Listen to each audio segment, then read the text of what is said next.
y'all, Jamila here. Happy New Year 2022. I hope y'all are excited.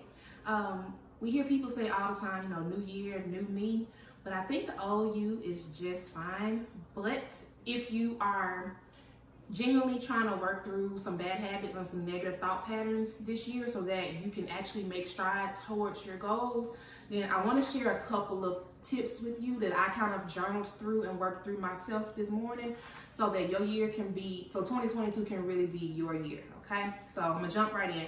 First one is telling yourself that you don't have time.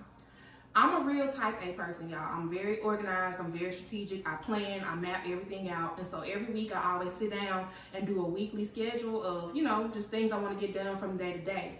But as you're doing so, make sure that you, one, plan for the fact that life is so unpredictable and so spontaneous that things can happen within the blink of an eye. So make sure that as you're planning and making those daily plans that you give yourself what's called buffer time.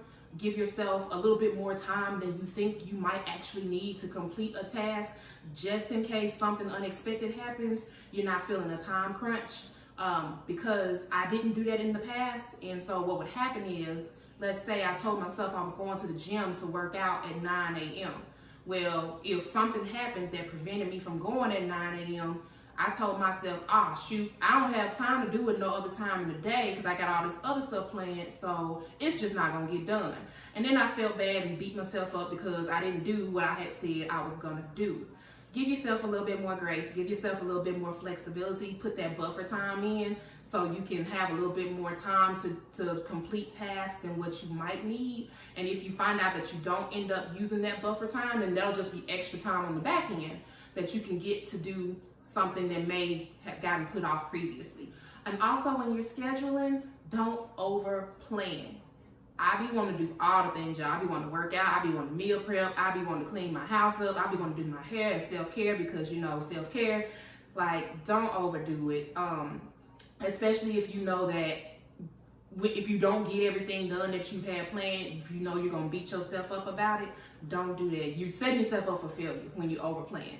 Prioritize, pick maybe 2 things off of your list and really make those 2 your big 2 priorities for that day, and then get it done, lather, rinse, repeat for the next day. Don't try to throw it all on one day because I promise you it's not gonna get done. You're gonna feel bad, you're gonna beat yourself up about it, and then you're gonna tell yourself, I can just throw it all back on the next day and do that in addition to what I have planned for the next day, and the cycle's just gonna repeat, okay? So don't overplan, give yourself some buffer time. Next thing is be aware of any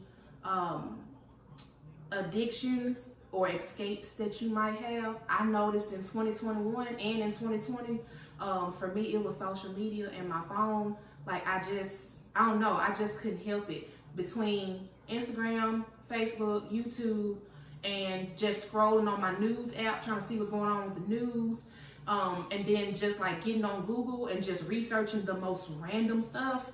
I just stayed on my phone, and then one day I had to really ask myself, why do you do that? The stuff that you are researching, the stuff that you're looking at, why are you doing that? What are you getting from reading about these celebrities? What are you getting from reading about all these news stories about people dying, people getting sick, and things like that? And then it finally dawned on me, it's an escape. It's an escape from all the crap, all the shit that I got going on in my own life. So I escape and I read about somebody else's problems, or I read about some things that are going on in other parts of the world. It's okay to I'm not saying don't get on social media at all or don't watch the news at all, but you do have to be super mindful of how it impacts your mental health, and you have to be super mindful of how it impacts just your day-to-day functioning. You got 24 hours in a day, and if you already find that you're telling yourself, going back to the previous point, that you don't have enough time to do things that you say you want to do, but you spending a good chunk of it scrolling social media and the news, and you're Googling all these most random questions, you need to really kind of have your little coming to Jesus moment and say, okay, what am I getting from this?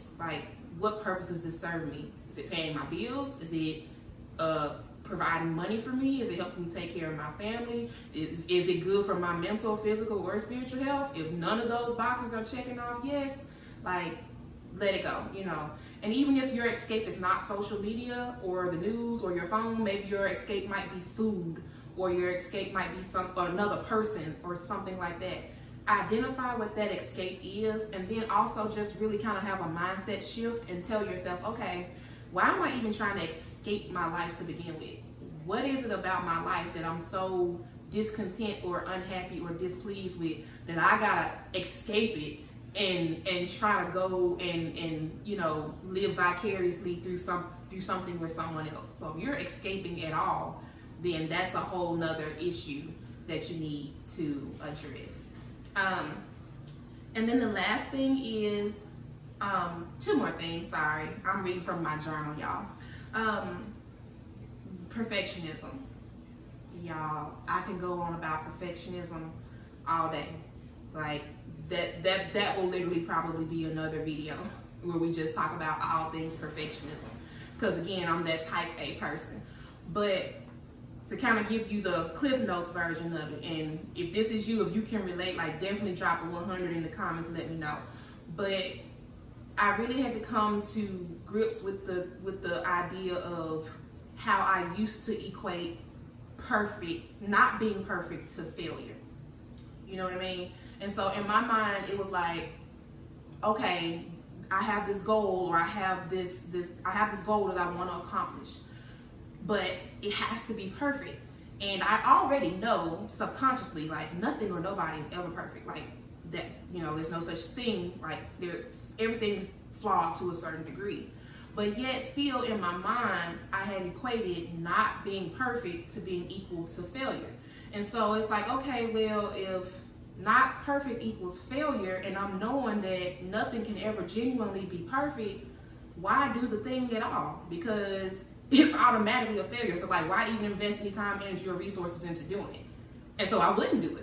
And so those goals that I swore that I wanted to accomplish, that weight I swore I wanted to lose, those healthier lifestyle choices I swore I wanted to make, the weight never got lost. Those choices never got made, because it was like, I had pretty much told myself before I even attempted to do it, it's a failure, because it's not perfect. Not perfect equals failure. And since nothing can ever be perfect, it's automatically a failure. So just let me not even do it at all.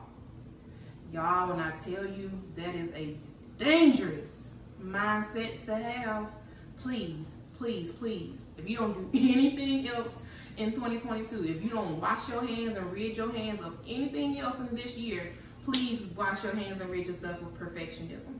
Okay? Just whatever it is that you've been stalling on, I don't care what it is, rip the band-aid off and just do it. Like, here's my thing, and this is kind of like the mindset shift that I took to where I'm at now, from going to that to this. Now I look at it as, if it's not illegal, if it's not immoral, if I ain't hurting myself, or if I'm not hurting anybody else, like, I'm doing it. It's done. It's getting done. Like, take that, like, make that mindset shift, because that is a very dangerous mindset to have. And you'll look up weeks, months, years. I'm talking like 1, 3, 5, 10 years will go by, and you'll be like, damn, I've been setting the same goals every single year, and I ain't been accomplishing them. Because you never took the first step to start, because in your mind, you already started with a defeated attitude. All right? And the last thing that I want to share with y'all is, make sure that you understand why. Y'all, I really had to have a coming to Jesus moment this morning, because I'm gonna be honest, I lost sight of why I do half the stuff I do in my life.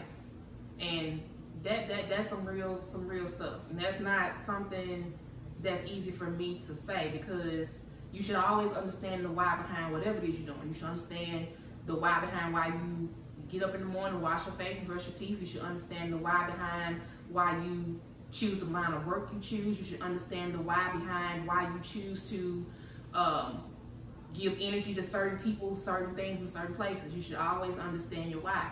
And this morning, I really had a lot of why questions on my mind, and it was like, dang, do you understand why you do half the stuff you do in your life? Like, let's really dive into that and think on that. But make sure that you are fully clear on your why. All of them, however many you got. Like, really sit down, write those why questions down, and really ask yourself. Like, be honest enough with yourself to, one, think of those why questions, and then two, answer those why questions. Like, why are you afraid to do the very things that you know you need to do in your life to succeed? You know what they are. You know very well what they are.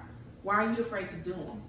But yet another question you might need to ask yourself is, how do you even define success? Because if how you define success and your why for why you are afraid to do the very things in life that you know you need to do to succeed, if those two definitions of success are not aligning, you just kind of answered your question. You're not doing those things you need to do to succeed because you are looking at what society views as success versus how you define success. You haven't taken the time to define what success looks like for you. Why are you doing that? You need to ask yourself, you need to answer that question. Like, why are you not happy? Like, what part of your life, like, right now are you just so discontent with? Why? Why are you not happy with that relationship? Why are you not happy with that job? Why are you not happy with that degree that you're working on? Why are you not happy with that apartment or that house that you're staying in? Why? Ask yourself why, and then ask yourself what are you gonna do about it. You just gonna keep hoping and praying for the best? You just gonna hope that in time things just magically change? Like, why? Like, don't be afraid to question your why. Like, why are you in school pursuing that degree? Are you doing it because mom and dad told you to? Are you doing it strictly because you're hoping and praying it brings you in more money? Like, are you really doing it because you know that's gonna put you in a field where you're gonna be thriving and happy? Why are you doing it? Because you're investing years and thousands of dollars in debt. Why? And so definitely make sure that you're clear on all of your whys. All right, y'all. So that's it. So just to kind of summarize it back up real quick. Don't tell yourself that you don't have time. Just make sure you don't overplan. Give yourself some buffer time that you need to accomplish everything that you have for your days. Please identify and eliminate any addictive escapes that you might have, and also really sit down and ask yourself, if you're escaping, what is it about your life that you really need to make some changes on? Sit down and identify those things. Trying to be perfect, trying to have that perfectionism, let it go. Please, if you can relate and identify with the mindset of not perfect equals failure, sit down and have a come to Jesus moment. Get that out your head, because you're gonna keep making those same goals and you're never gonna get them accomplished if you don't get that out of your head and really do a serious mindset shift. And then last but certainly not least, make sure that you understand your why. I don't care how big or how small your goal is, but make sure that you understand the why and the rationale and reasoning behind every step that you make in life. So those are my tips, y'all. Those are things that I have worked through in the past, and I'm still working through them too in 2022. And I hope and I pray that they help y'all, okay? So blessings, peace, happiness, and love to you in this new coming year. I hope this was helpful. Share, like, and subscribe. Y'all have a good one. Essence, born with less, but you still precious. Just smell foam in there.